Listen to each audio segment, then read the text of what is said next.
On this 11th day of the 11th month, we assemble to honor our veterans.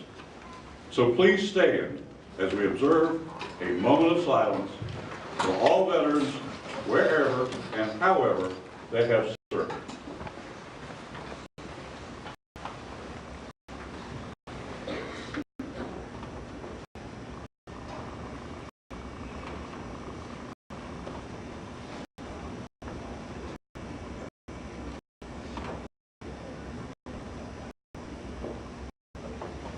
Thank you. It's a pleasure to have all of you here today. My name is Steve Minix. I'm Dean of the College of Liberal and Fine Arts at your university here in Stephenville. My task today is an easy one. I will recognize some special guests besides our very special veteran guest here beside me, or in front of me rather. Thank you again, and now it is my distinct privilege and pleasure to introduce my friend and colleague, Dr. T. Lindsay Baker, Director of the Gordon Center of Industrial History, located in Thurber, Texas, and a member of our history faculty who will serve as our MC of today's presentations. Dr. Baker? Thank you so much for the welcome on behalf of the university. My name is T. Lindsay Baker. I teach history at Dartmouth State University, and history is my business, and what a delightful business it is today. We have 5 veterans of World War II, 2 from the Army, 1 from the Marines, 2 from the Navy, from European and Pacific theaters of operations, and today they're going to share with you something of their experiences. Each one different experiences. Each one important experiences. Experiences that help shape the world that all of us live in today. Our veterans are Garnell Baker from Cleburne, Texas, at your far right. Mr. L.D. Cox, who's come up from Comanche, Texas. Harold Walker of Stephenville. Stuart Chilton. And on the end, Will Tate. The way that things are organized is that I'm going to ask each of these gentlemen to tell you first, briefly, about their induction and training, and they'll pass the microphone down the table. If they talk too long, I'll cut them off. And then each of them are going to talk to you about their experiences once they arrived at their theater of operations. Well, it was February of 1944. I was inducted to the Army at Camp Walters in Mineral Wells. Then, by rail, because there weren't any airplanes to fly us in, we went to Camp Flochet in New Orleans, where I learned to be a soldier. That is 1, 2, 3, 4. And that was about all I learned when I was at Camp Flochet. But I did learn that. I also learned the Hut 2, 3, 4. So it was quite an experience at Camp Flochet. Now, Camp Flochet is under the bridge that goes over the Mississippi. So we didn't have any firearms, but we went to another camp and we qualified, and therefore I can wear my badge. I qualified on a rifle. After that, we went by rail again to Fort Wayne, Indiana. In Fort Wayne, Indiana, we were trained to do our job. We were in the Transportation Corps. We were to operate the trains in Europe. All the trains, not just some of them, but all the trains. French, German, whatnot. That's what we did. And we were assigned to our jobs. But we trained in Fort Wayne, Indiana, under the Pennsylvania Railroad. There I staked out bridges, and but I was in the engineering corps. So my job was to stake bridges, track, and take an inventory of whatever might be needed. But after going there, we went to Fort Wayne, which was delightful. We learned a great deal. And then after that, I went to Camp Shanks, New York, and there where we sailed overseas. I think that's pretty well covered it up. I can't think of anything right now that might be informative to you. If I think of something, I'll grab the mic and I'll come back.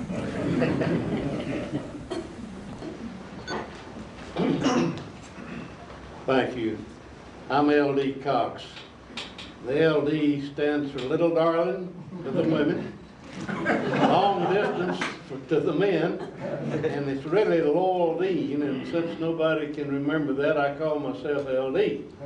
So L.D. Cox is my name. I was born in Sydney, Texas, out on a ranch house, an old house, not in a hospital. Then I finished school at Sydney in the largest graduating class ever to be at Sydney, 30 graduating seniors, and I'm proud of that. I was president of the class, and we still am. We still meet about once every 5-10 years, what's left of us. I came to Tarleton immediately after I got out of high school, and started in 1942, and got to be, well, I was the staff sergeant, got to be so you people in the ROTC, you know what I'm talking about. I was JTAC reporter, agriculture reporter, and then when I came back, I had three semesters before I was 17 years old, and I knew I was going to be drafted, so I said I want to join the Navy. And somebody said, why would an old farm boy join the Navy? And this is the truth. I saw on a telephone pole it said, join the Navy and see the world. Then another telephone pole said, a girl in every port. And I said, that's for me. So I joined the Navy, went to San Diego, California for my boot training, and they asked me, they saw that I had a little military training, they asked me to lead the troops, be the platoon leader. I got out there, and the first thing I said was, hup, hup, heep, ho, hup. They stopped, put me back in line. I was supposed to say, head lead, head lead, head lead, head lead. Now that's the Navy and the Army. But anyway, they wanted to know where I wanted to serve in the CBs, which is, how many knows what a CB is? That's what the kind of engineering unit that builds things and on land most of the time. And of course, sea duty is on a ship. So I said, I believe CBs. They sent me directly aboard ship.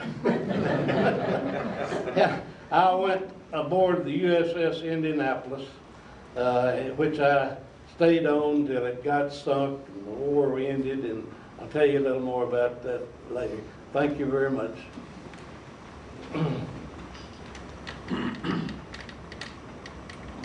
I tore it up, didn't What have I done wrong? Where you're supposed to be. I'm Harold Dean Walker, and I graduated from high school right here in Stephenville, class of 43, and we had one of the largest classes that year that they'd had in a while. But you know, at that time, we only had 11 grades in the school. And there was, I got out and I was still just barely 17. So I had 1 year in Tarleton before I was taken into the military service. And that military training I had in Tarleton worked well for me on through my Navy career. I was made a platoon leader in boot camp. And later on, after I had served on the USS Bunker Hill, which was Admiral Mitchell's flagship, he was on the Indianapolis that was a flagship for Admiral Spruance, who was the 5th Fleet commander. And Admiral Mark Mitzer was the Task Force 58 commander, Fast Carrier Task Force. And that was a task force that pretty well wrapped up the end of the war. And the people on my ship, the pilots, are the ones that started the largest battleship ever built on its way to the bottom. The Yamada was coming around from Kyushu and going to come down to Okinawa, and it had 18-inch guns. And if you can imagine an 18-inch gun firing shells into the troops, it's a terrible thing to think about. But when Admiral Mitchell thought about it and found out from intelligence that they were coming over around Kyushu, he sent our aircraft carrier at breakneck speed to get there. Now, the best training I had was in ROTC to start with, and that's what really got me into being a platoon leader, and I knew how to do high lip, right lip, and I stayed a platoon leader. But pull it down there. Okay, you got it. Anyway, the thing about it, in boot camp, I had a couple of little boys from Stephenville with me. Those guys, you know, they took that beech nut chewing tobacco. And we had an exercise on a whale boat. Did you ever do that? In boot camp. And I'd have to holler stroke, you know, for them. And I'd holler stroke, and then some of that tobacco juice would get down there. And the first thing you know, when we finally got back, it didn't take me long. I had to fall out and get rid of some of that tobacco juice. But Tarleton, ROTC was great for me. And we have Captain McCullough was the PMS&T at that time. And I don't know whether anybody here ever knew Captain McCullough besides me, but Captain McCullough, you know, we did present arms, and we put those arms out in front of us. Man, when he took them away from me, he grabbed that thing and just like that, he took it and checked it right quick. And then he said, steady, steady as you go. Who could stay steady when a guy's yelling at you like that?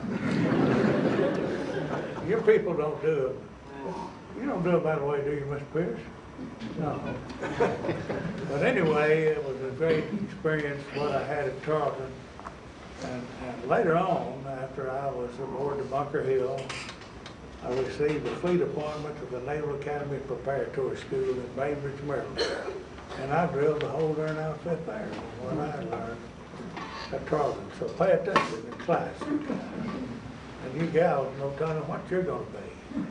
And we didn't have any of the women aboard my ship. But I ran into a lot of them. You know, the CG-52 Bunker Hill was named after our Bunker Hill. And it's a vertical launch cruise missile ship. And about 40 people sit at stations in there and direct those missiles. And in 2006, I was invited to their 25th reunion and to speak to their crew. And I really enjoyed that visit with them. And that's a smart bunch. I tell you, they have to be to operate all that equipment. But anyway, it's a great deal, and I appreciate Tarleton and what it did for me. Stuart Chilton is next. I want to just preface my remarks with a thanks to Uncle Sam for giving me a chance to serve in the armed forces during World War II. because it afforded me to have the GI Bill, whereby I could go to college, get a bachelor's degree, and later on under the Hazelwood Act in the state of Texas, if you were born in Texas and went into the service here, they would pay you tuition and fees. It afforded me to get the doctorate degree. So I want to thank Uncle Sam and the state of Texas for giving me the opportunity to serve in the Navy. I'm a native of Marlin, Texas, down in Falls County. I enlisted like Carol and LD here at the age of 17. And I wasn't sure my mother was going to sign the papers. She had to have the signature of your parents.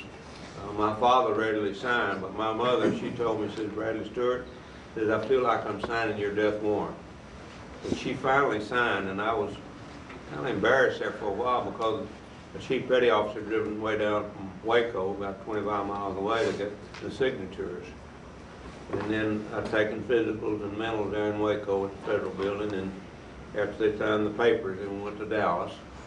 We signed up there, and I'll never forget the chief petty officer after the lieutenant that's sworn us into the Navy.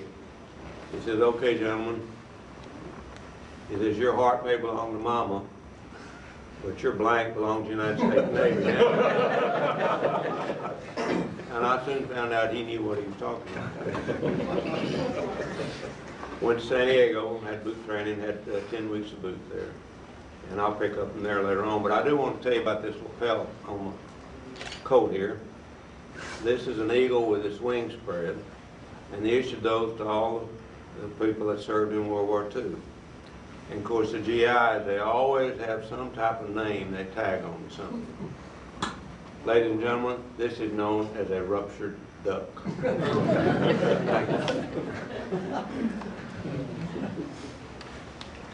I ought to stand up. I talk a little bit better when I stand up. Is that true? Hold it a little lower so the camera can see your face. What I've got to say doesn't amount to much anyway. I was born in Erath County. In fact, I went to school at Morgan Mill 2 times, beginning in 1924, later in 1930. I also went to other schools in Erath County. I started at Charlton in 1932, that's a long time ago, and finished ROTC here. So my training has really been on-the-job training, was on-the-job training for about 4 or 5 years. After finishing Charlton, while here I joined the 142nd Infantry Division, Company D, here in Stephenville. Learned a little bit about the military there. Went to the University of Texas and joined the 111th Quartermaster Regiment for the $1 a week drill pay, really is why I joined. But I stayed there 4 years, then graduated from the University of Texas, went to work. In 1939, it became pretty evident that the war was going to come to us. So I decided to go back and re-enlist in my old National Guard outfit in Austin, and I did in 1940. National Guard was called into federal service in November 1940. In Austin, we went to Camp Bowie, Brownwood, stayed there for, I was an enlisted man, a sergeant, stayed there for 6 months, went to First Officer Candidate School in World War II, and graduated as a second lieutenant on October 1st, 1941. Was sent to a replacement training center in Fort Lee, Virginia, training recruits, stayed there 3 months, was transferred to a transportation battalion in Fort Warren, Wyoming. Went to Fort Warren, found out that the battalion had moved to Fort Lewis, Washington. Went to Fort Lewis, Washington. Just found out it moved to Pasco, Washington, so came back to Pasco and stayed there about 6 months. Went to San Francisco with the transportation battalion. At San Francisco, I was promoted to first lieutenant 6 months after I became a second lieutenant. Promotions were fast in those days. Stayed in San Francisco for another 2 years. While there, shortly after getting there, I was given the command of a company at San Francisco, and I kept that company until it went overseas in 1940. We went overseas in 1944, and so all of my training prior to war was sort of on-the-job training, both here at the University of Texas and then on active duty. And my war experiences began about 1944 when I went overseas. With that, I'll turn it to Dr. Baker.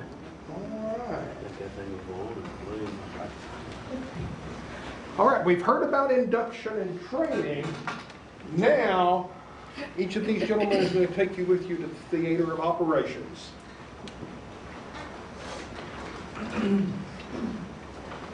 Well, I brought some things here that were used during World War II. I have right here, I'm going to pass it around, and if you'll pass it, the others will go and see it along.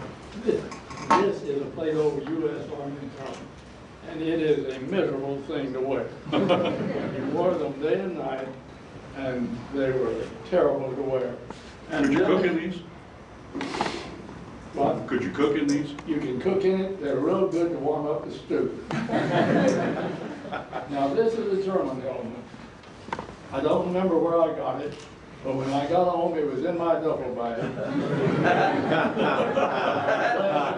I'm glad it was in there because it has a swastika on it. And it is the most comfortable helmet. So I'm going to let it pass around. I know now that we're now designing the helmets like the Germans had. We did copy something that is really good, but you couldn't warm any stew in it because it has holes in it. Well, in October of 1944, I sailed out in the Atlantic Ocean, and we went all the way to Marseille, France. We went by the Rock of Gibraltar, and it took us 12 days, zigzagging because we were just one ship, and well, I have no idea how many thousands of oceans were there, but I know there were at least 1,200 because that was my company. And that was a transportation corps. We were designed to operate the train, both in France and in Germany. I mean, totally operate them. We carried hospital trains. We also carried troops. We carried displaced persons. We carried everything that could be reached by rail. And approximately 85% of military supplies were supplied by the transportation corps, a very quiet part of the Army. But it was that we celebrated something that's interesting to me. And I hope it'll be interesting to you. We were in the little town of Saint-Dié, France. Now, I don't know if you know anything about Saint-Dié, but Saint-Dié was the first French little community to take up a collection for the Statue of Liberty. They were the original Statue of Liberty people. So on Christmas, we had a party for the entire town, our company. We cooked and we prepared, and we had food for the entire town. The mayor and all came and greeted us, and it was a great day. But it was a great day of celebration, and it's something to remember that I participated in the first count to donate towards the Statue of Liberty, which we have. Well, back in the spring, in '45, we crossed the Rhine at Karlsruhe and were stationed at Furth. I don't know what to tell you about this thing, excepting we did our job. We did everything that we were supposed to do, and I think we did it very, very well. We lost three persons, two of them by fire and one by enemy action. And that was three. We lost a lieutenant also, who was ambushed, and we lost him. I was invited to go to Auschwitz, which I should have done, but I didn't. Our chaplain invited me to go. And I told him, no, that we have 3 bridges under construction, and I have to be there for setting stakes for those bridges. Even though the war was over, I still felt obligated to do my duty. And I didn't go to see the Holocaust. And I should have gone with our chaplain, and I regret that very much. That headgear you have is kind of interesting. It's a German helmet, and it's quite bad. One thing happened to me after the war. I'm not going to the rest of it. I was flying to Richmond, Virginia, and I sat down by a normal gentleman in a dress coat that you see there, and introduced myself, and he introduced himself, and we got into conversation, and we had quite an interesting conversation. I found out that he was a railroader also, but something that was very unusual. He was Mr. Omar Bradley of the Boulevard Watch Company, and he introduced himself as Mr. Bradley from the watch company. I did not recognize him. I shared an apple with him. So with General Omar Bradley, the number one in command in the Army, I shared an apple with him, and a delightful conversation, because he too was a railroader. I had railroaded for several years, and I retired from the railroad after 34 years. But just imagine sitting down with General Omar Bradley and not knowing who he is, and you fly from Dallas all the way to Washington. He said, you know, I have an office here. And I said, well, that's fine. He said, you've been to Washington? No, I've never been to Washington.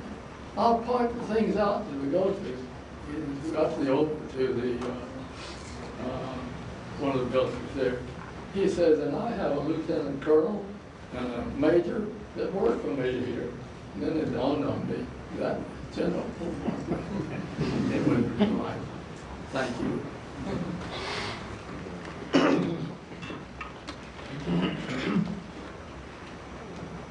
Thank you very much. This is his uniform that he was issued whenever he was inducted. And I tried to put mine on. I got one leg in. I could do, but it's wonderful. Let me inject something. Yes. I brought something that's very important. This is the mess gear. Right here. This is what we ate out of. We filled it full. And after we filled it full, we'll fill it lower. And we took it and give it to the hungry children. There were so many French children that were so hungry. And we loaded our mess gears up and dumped them before we dumped them into the can to the children. And this is sea ration. I don't know if you have sea ration or not, but whenever I was on reconnaissance for bridges and go to a town alone for making inventory of the rail yards so you could wear the train, we had sea rations. This happens to be an orange nut roll, but this is way back in the 1940s. My wife still has it. So, and if you get that, it's good. It also goes with Spam, and it goes too with food that you can warm and that helps. Thank you. Well, I've got 10 minutes, and I usually take an hour and a half. So I don't know. I'm going to tell you primarily about the sinking of the Indianapolis, which most people are interested in. I want to tell you first, though, that my first train ride that I ever got on the train was in Comanche, Texas at midnight, and went to Dallas to be inducted. That was my first ride on the train, and then I rode on the train out to California to San Diego. But as I said, I wanted to be in the Seabees, so they sent me to sea duty, and went aboard the USS Indianapolis. Now that was a ship that was a heavy cruiser, and a heavy cruiser is just one size less than a battle wagon, the big battleship. We carried 9 8-inch guns, they're big weapons. Indianapolis had, well, it was different looking than any other cruiser in the fleet. It had a concave bow, a clipper bow, and it was built in 1932 for Franklin Delano Roosevelt, the president. It was his ship of state for several years before the war broke out. And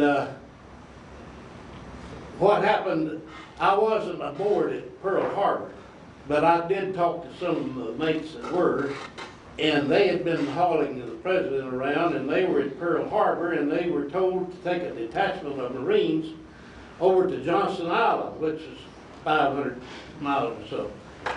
That's why they were anchored at Hawaii. And this fellow that was talking to, he said, as we started to come back, we got word not to come to Hawaii because Pearl Harbor, because they were under attack from Japanese airplanes.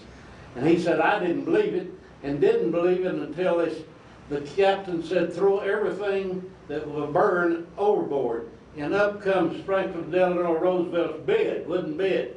And he said, when I saw that, I believed it. Anyway, I got aboard ship, and at the same time, our Captain Charles B. McVeigh III went aboard. And first thing we did was go to Tokyo and bomb Tokyo. That was the first carrier raid that they had. And several little stories I can tell you about that. I was horizon forward and lookout at the time. And it was foggy that day. 2 days we were standing outside bombing, sending the planes over, and it's so foggy you couldn't see over 100, 200 yards. And I was on horizon forward lookout. That is the crow's nest, if you don't know what horizon forward lookout is. That's the tallest, highest man on the ship, and that's where I was. And we were following one of our carriers, and just as I heard a noise of the motor, I turned, and it was an airplane coming in, and he was lower than I was. And he thought Indianapolis was a carrier. Well, he noticed the difference, and then he pulled up. He hit our antennas, knocked off part of his landing gear, and it just fell all around me. It didn't hit me.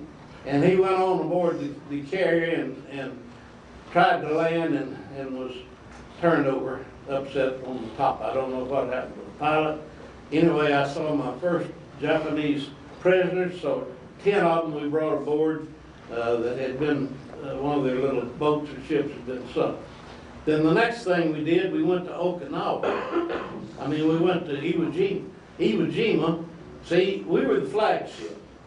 We carried Admiral Spriggs. He was in command of the Iwo Jima landing. And he thought we ought to be right up there by the island. And sure enough, we got within 50 caliber machine gun range of the island. And as we were going by, I've never seen as much firepower. Rockets and bombs and shells, and for a week or two, just solid. And you wouldn't think a thing was alive on that island. And when we landed, we hadn't killed anybody. All the Japs were in caves. Mount Suribachi had about 4 or 5 levels of caves. And they'd run a big gun in and run it out to the edge of the mountain, fire on the troops, fire on the Marines, fire on their ships, and then roll the gun back. You could get a direct hit on the cave and not even get the gun. Anyway, I saw the flag raised. Let me tell you, if you had been there, if these people that think it's a rag, these people that burn and disrespect their flag, if they had been there and seen the joy, and your hair stand up, the horns are honking on the other ships and the bells are ringing, we were proud. And it just burns me up to see somebody disrespect our flag. And I hope it does you. Anyway, we were shelling the island, and had landed troops, and I was off duty, so to speak. I was still on deck, main deck, and I was back midships a little aft. and needed to use the head. Anybody know what a head is? It's a latrine. And so we had one just in front of the turret of our 8-inch guns. And we were firing broadside on Iwo Jima, and I had to go to the bathroom. So I slipped in there. Now, we'd been told not to use it, but I slipped in there anyway. And when I stepped out, our ship had turned a little bit toward the island, and that made the guns, those 8-inch guns, swing a little bit forward. And when I stepped out, all 3 of them went off. Blew me back into the head. I never used that head again as long as I was aboard ship. Because I now know why they said don't do that. You know, I mean, you have to learn. But I couldn't hear for 3 days after that. But anyway, we did see the flag raised, and then we went on to Okinawa, and we got hit with a suicide plane at Okinawa the day before the troops landed. Knocked off 2 propellers. It was enough force, delayed action bombs, enough force when it went down. I was eating breakfast, it was just daylight good. And over the loudspeaker it said, all men, man your battle stations. And I dropped my tray and headed up the ladder and headed forward to horizon forward lookout.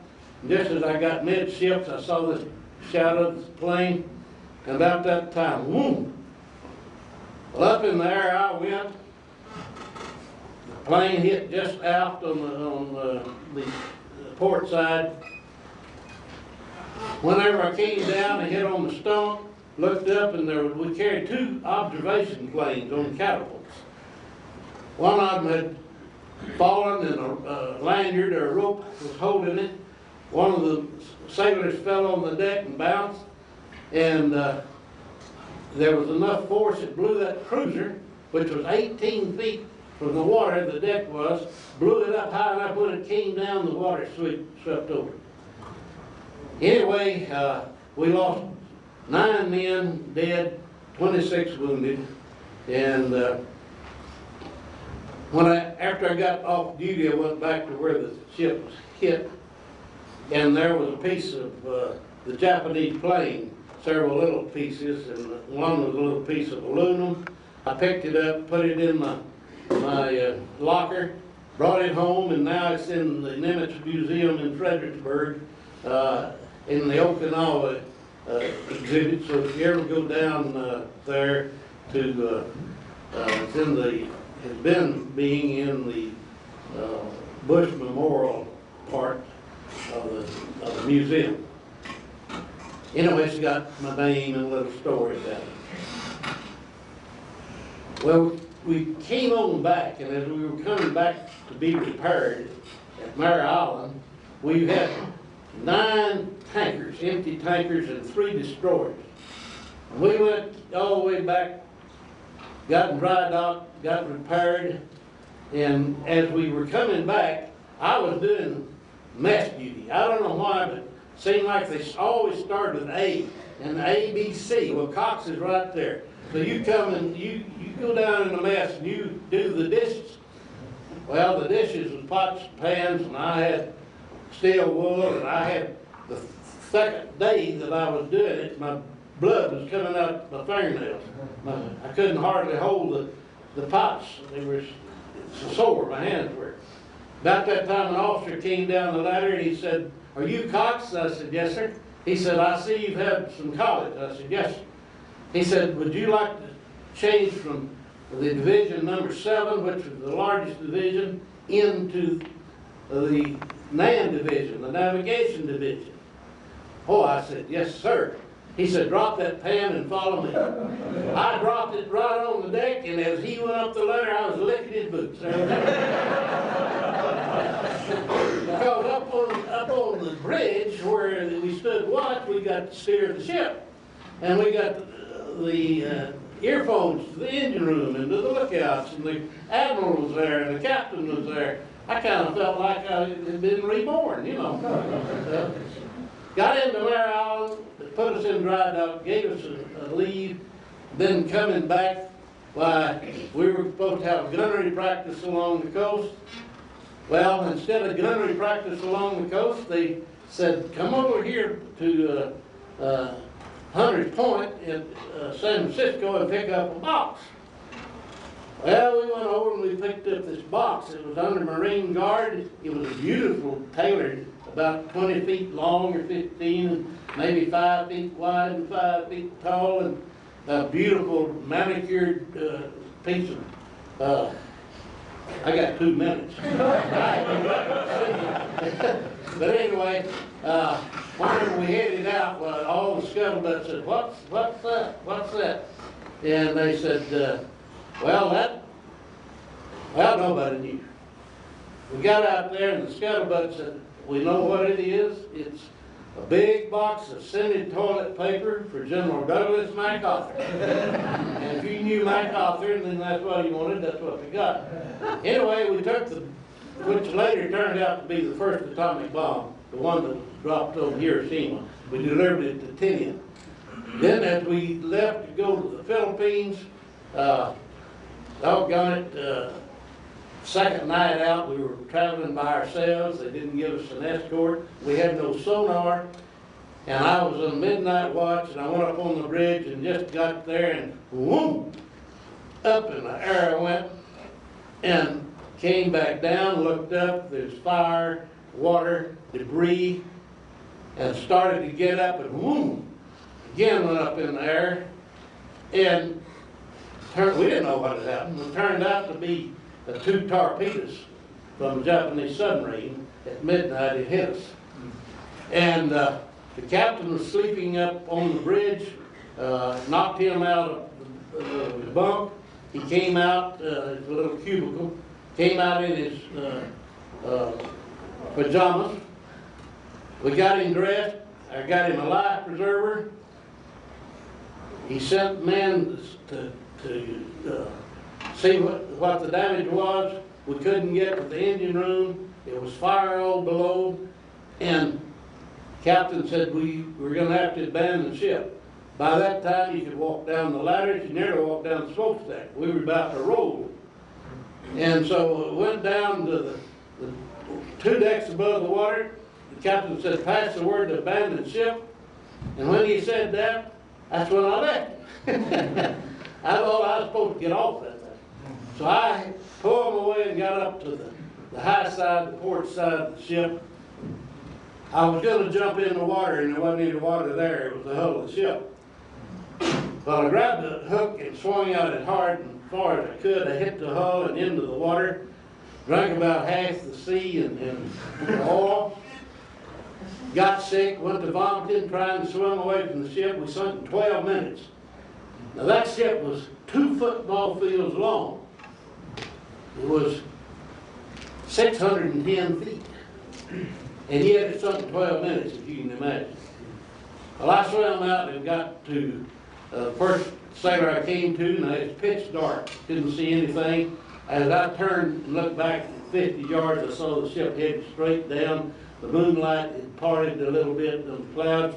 You could see the ship going straight down and the propeller still turning on it. It went down and everything was dark. Couldn't see anybody. You could hear screams. You could hear people in the water. And the first man I came to was a buddy of mine from out here close to Hyco, Cransford Gap, named Joseph, Clifford Joseph. He'd been flash burned. And the flash falling from his face, and he said, I'm hurt bad, and somebody had got a life preserver on him. And that's what I had on, was a Mae West. Anyway, he died. I tried to find somebody else, and I could hear voices. I swam to where the voices were, and there's about 30 people there. The next day, somebody said, did we get off an SOS? Did we get off an SOS? Nobody knew. The 3rd day, men began to go out of their minds. They were swimming off, away from everybody, and sharks were, from the first day, the sharks, you can see the fins. I counted over a dozen. at one time, and you could look down in that clear water, and you could see the sharks swimming around under you.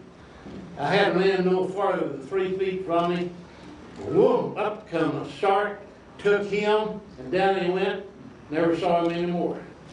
Had another buddy there that decided that he was thirsty. You know, no water, nothing to eat or drink. He takes off his life preserver, dives down, takes a drink of water, comes up, tells how good it is. Now, all of our water is on the second deck. That's why he thought he'd go down for some water. Anyway, after just 3 or 4 hours, his tongue swells, brown foam comes, you die. You don't drink salt water. And so I took my life preserver. I had all the strings, and I tied hard knots in every string because I didn't want to take mine off. And people were going out of their heads. One guy, we had 2 officers, knew me. They said, "You're going to be our guide to an island." I said, "I don't know. I don't think there's an island out here." And he said, "Anyway, you're going to be our leader. And it's for officers only, but we think we can get you an enlisted man aboard because you're going to be our guide." Well, I told him I didn't think so, but I took him. Took him 100 yards away from the group. And I stopped and I said, "Sir, with your permission, I'm going back to the group. We'll be seen easier that way. The sharks won't be as bad." They said, "You've got permission," and they swam on, never to be heard or seen from again. Whenever we were picked up, and I won't go into the details because I don't have time.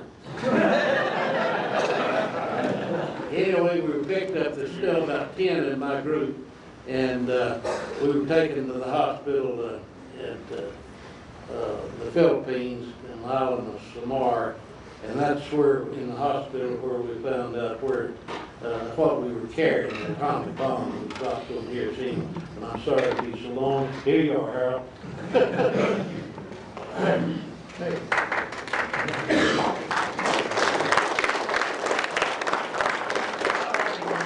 Keep talking. You know,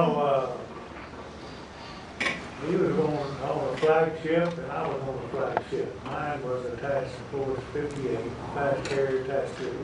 And we were the ones that dropped the bombs on that there when you went up to Japan there in February, I believe. And when I first went aboard the USS Bunker Hill, right out of boot camp, got there and they kind of had us doing different things. Really, we were unloading provisions because we were in Ulysses Island at the time.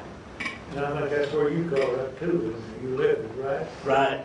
Biggest fleet ever seen. And anyway, I kept hearing my name come up on the PA system and said, "Harold Walker reports to the executive officer's office." And I asked this guy, I said, "You think that might be me?" "Oh, they're probably not." I said, "There's a lot of walkers on here." I said, "There's, you know, we had over 3,000 men on that ship." But anyway, I finally went to the executive officer's office, and the executive officer was H.N. Dyson, and he's second in command on the ship. And he said, Walker said, "You've had some typing and a year of college. If you're working here till we get caught up in the executive officer's office, I'll give you your choice of provisions." Well, that sounded good to me. And so I went to work in the exec's office, and at that time, we were in dry dock, and the reason we were in dry dock is because of the suicide planes, you know, really getting bad in the war at that time. And so they were putting on extra gun placements on either side of the ship at that time in dry dock. So we put out the plan of the day, and I take it up into the officer's quarters and drop it off, and do a little typing, a little filing, and working on service records. Finally, we get out, picked up our planes in Alameda, and got out past Pearl Harbor on the way to Ulysses, and the commander called me over and said, "Walker," says, "I'm ready to do what I said I'd do. I said, what's that? Well, I knew I was gonna be. He said, you decided where you wanna be. And I said, no, Commander, you just put me somewhere. So he said, I think you like the navigation division. That way you're working up on the bridge, you know kind of what's going on, so forth. So he gave me that duty, and I went to work in navigation. And, you know, we find out up there was 5 places to steer that Bunker Hill. There was up there on the bridge, and then the after bridge, and one down in the first lieutenant office in heart of the ship, and 2 places back in after steering, back at the fantail area, where all the noise is.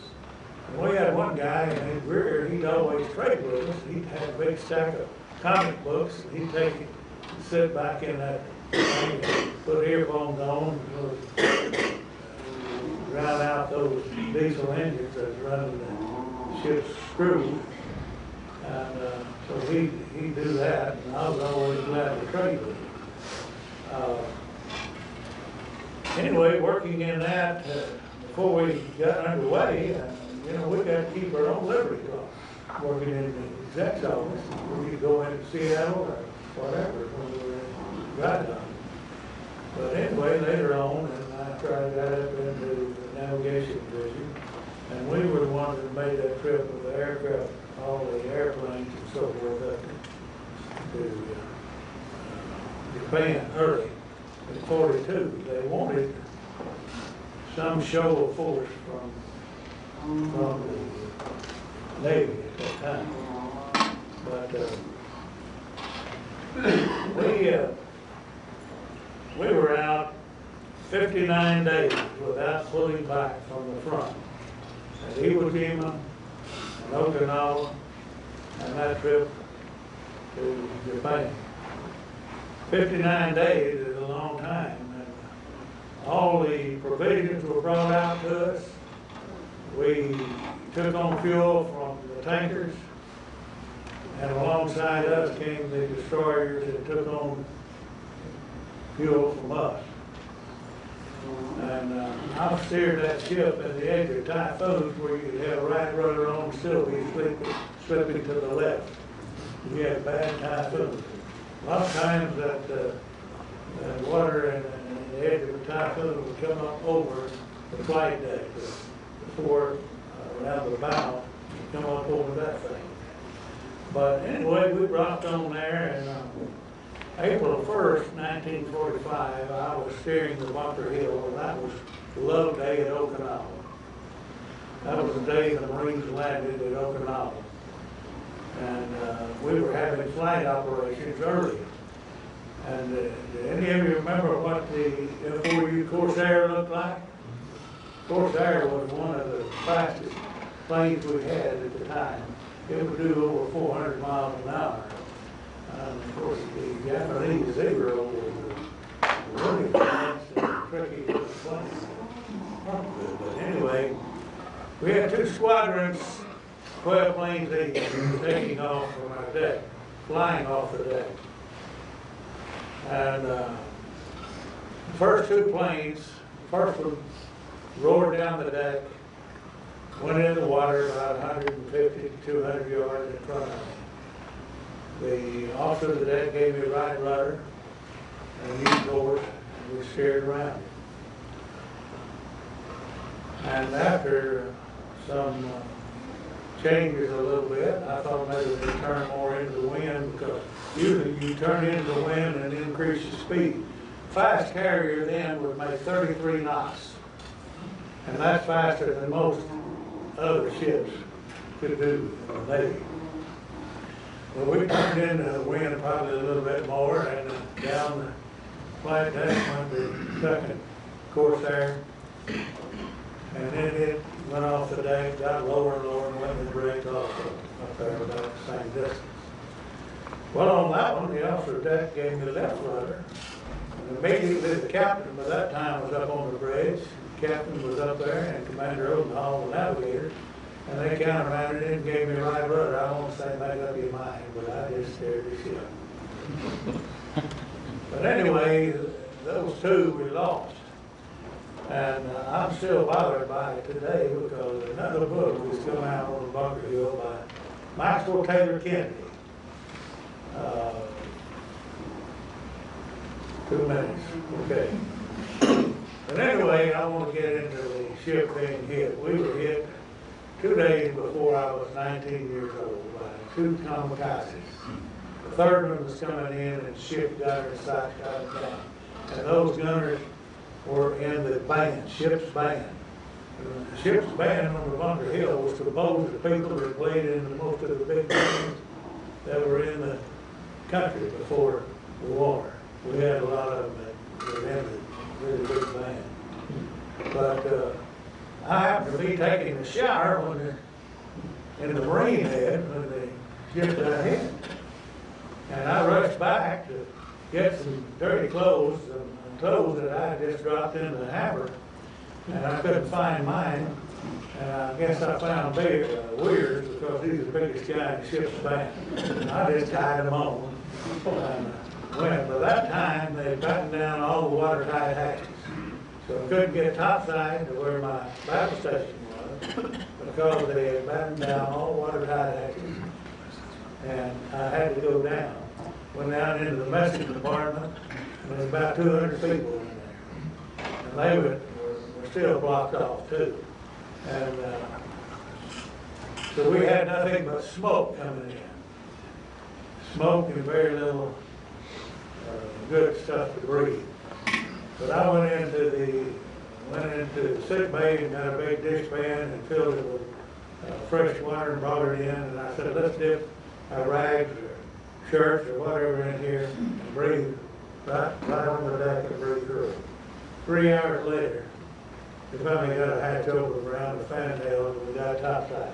Best breath I ever had at that time. We buried 393 at sea. Worst sight I saw was in the gallery deck where the waiting area for the people that flew the planes. That was their area to congregate. And I saw that thing, looked in there, and all you could see was those chairs with skeletons sitting there. They had, the Wilkes-Barre came alongside, and I, with another quartermaster, we rigged up a transfer whip and sent people over that were overcome with smoke and let them work on it because they had a dry day. We didn't. But anyway, they laid these bodies out on the hangar deck. We buried people all day long. But that, our ship made it back. It was the largest repair job done in the Puget Sound Navy Yard. They repaired the ship, but it never was able to do flight operations because the hull had been warped so that it wouldn't run true in the water. You've got to turn it over from the Navy to the Marines. Let's do it. My exploits can't compare with those guys. I'm the teenager up here, I'm just 82. The average age of the surviving World War II veterans is somewhere around 85, 86 years of age. In boot camp, my company just happened to be designated to have more training in amphibious operations. We made a lot of runs on beaches and so forth, preparing for the invasion of Japan. We did not know at that time that that's what we were doing, but we could tell we were getting more amphibious training than the other companies. As to why my company was selected for that, I'll never know.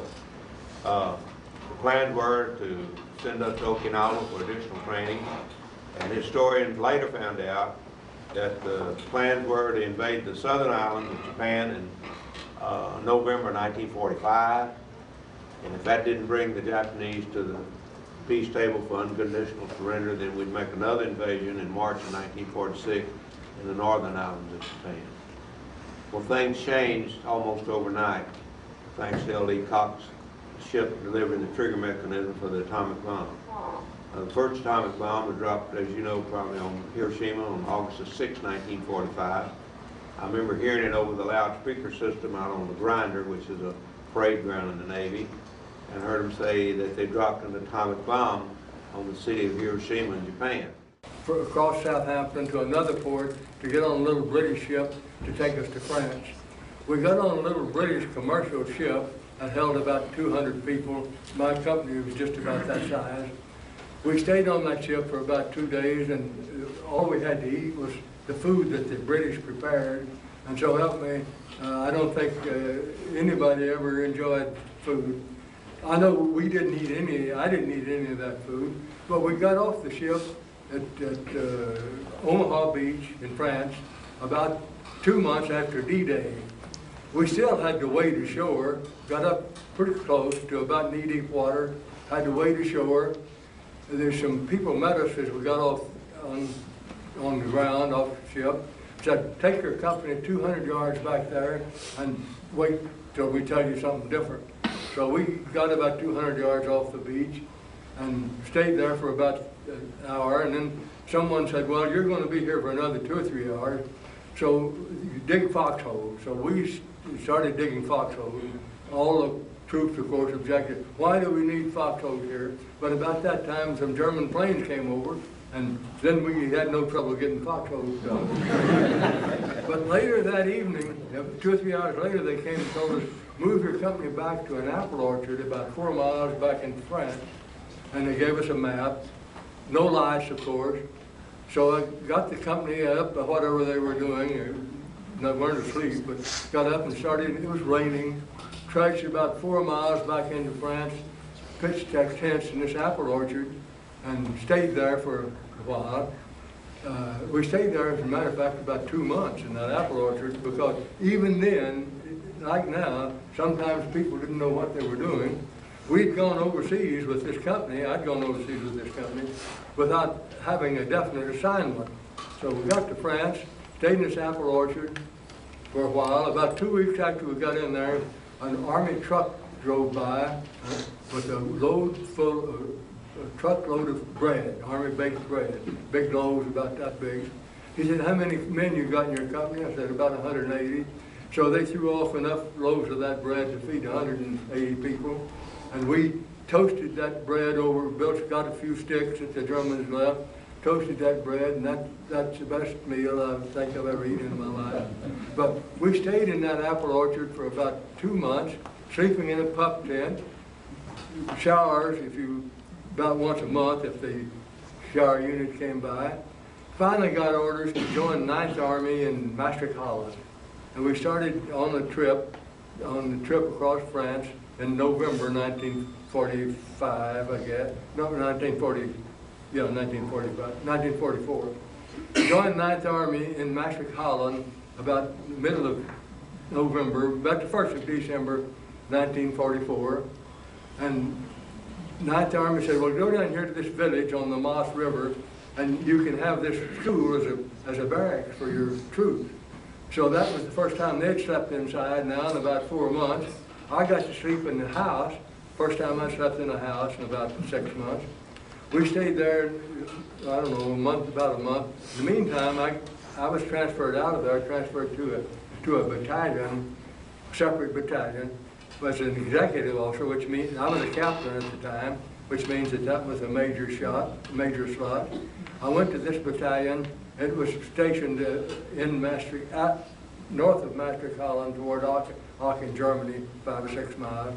Stayed there for a while. The Battle of the Bulge occurred, and you've all known about that, read about it. We were in the fringe of the Battle of the Bulge. Germans were all over the place, airplanes still pretty prominent, snipers and patrols out all over. But we stayed there my battalion stayed there for about, in that location for about a month.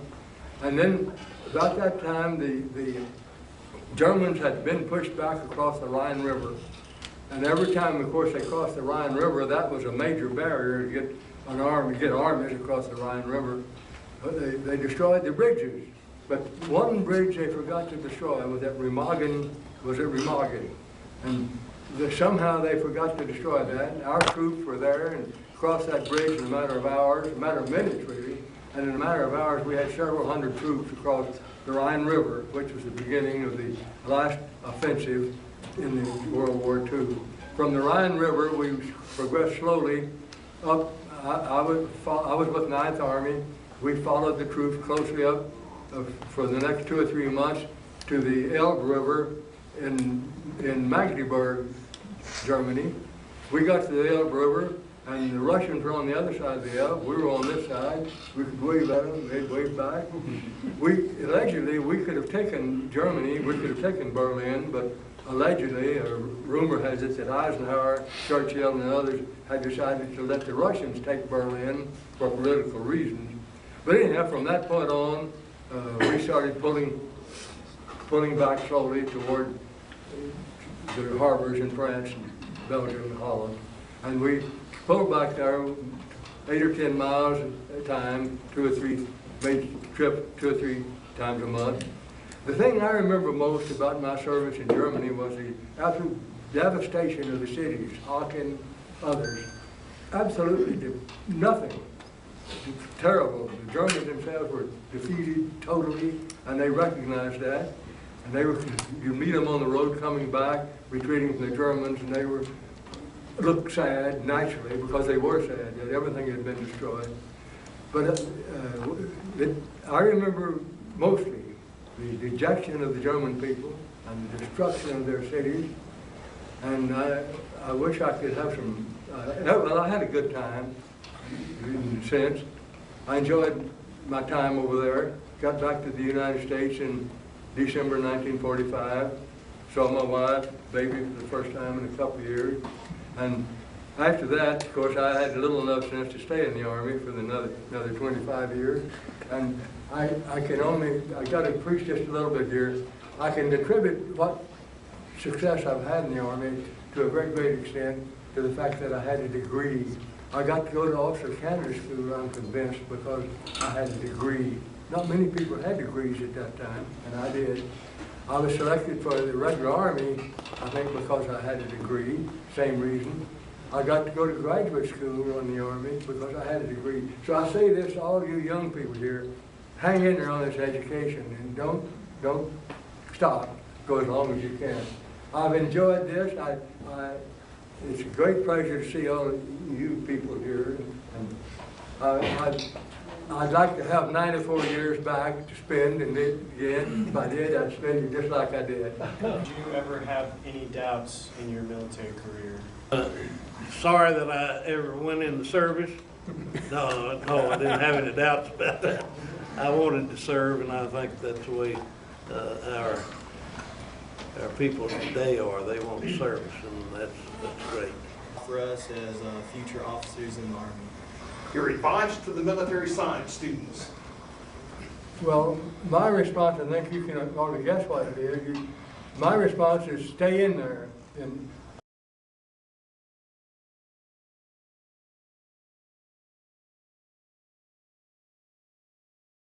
On this 11th day of the 11th month, we assemble to honor our veterans.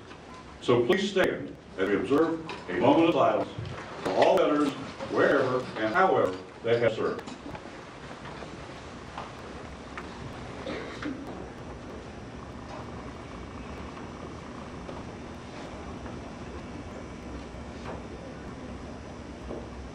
Thank you. It's a pleasure to have all of you here today.